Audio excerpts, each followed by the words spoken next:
দুখ গুচাই পাব পাৰা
आदि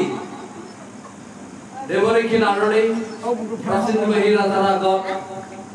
के पुराणजনৰ আৰু তেওঁ অতি মৰমৰ ৰিপ্লিপ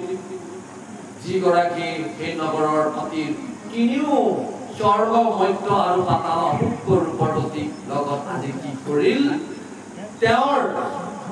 ৰজা যি প্ৰস্তাৱ দিলে এই প্ৰস্তাৱটো সেই ৰিপ্লিপ নাৰী গৰাকীও আজি ৰজাৰ প্ৰস্তাৱটো খাৰৰি লৈ তেওঁ এনেদৰে কৈছিল হে ৰজা যেনেদৰে এজনী স্বামীহীন নাৰী যি দুখত হৃদয়ত দুখ থাকে অৰ্থাৎ এগৰাকী নাৰীৰ যেতিয়া তেওঁ মৰমৰ প্ৰতিজনহীন হয় তেওঁ যি দুখত থাকে আজি তুমিও মহাশয় এনেদৰে মোৰ কোনো স্বামী নোহোৱাকেও তুমি আজি মোক কৃপা কৰিলা আৰু মোৰ এই মনোহৰ ৰূপটোকে দেখি তুমি যেনেদৰে মোক সকলো দুখবোৰ গুচাব পৰা আজি তুমি সাক্ষাৎ দি নিজৰ মনৰ স্বৰূপ কথাটো মোক বৰ্ণনা কৰিলা এইখিনি শুনি মই বৰ আনন্দিত হৈছিলো আৰু এনেদৰে আজি পুৰঞ্জন আৰু এই নগৰৰ ৰিপ্লিপ নাৰীৰ সৈতে দুইজনে সংবাদ এনেদৰে হৈ আজি সেই পুৰঞ্জন ৰজা আৰু পুৰঞ্জনী অৰ্থাৎ নাৰী গৰাকী দুয়োজনে আজি নগৰত আনন্দৰ মৰ্মেৰে প্ৰৱেশ কৰি তাত থকা যিমানবোৰ গন্ধ স্থানে স্থানে অনেক ধৰণৰ গীত গায় আৰু মৃদংগসকলে মৃদংগ বজাই নানা দৰে অংগী ভংগী কৰিছিল বুলি দেৱৰীষি নাৰদে প্ৰাচীন কাহিনী এটা বৰ্ণন কৰি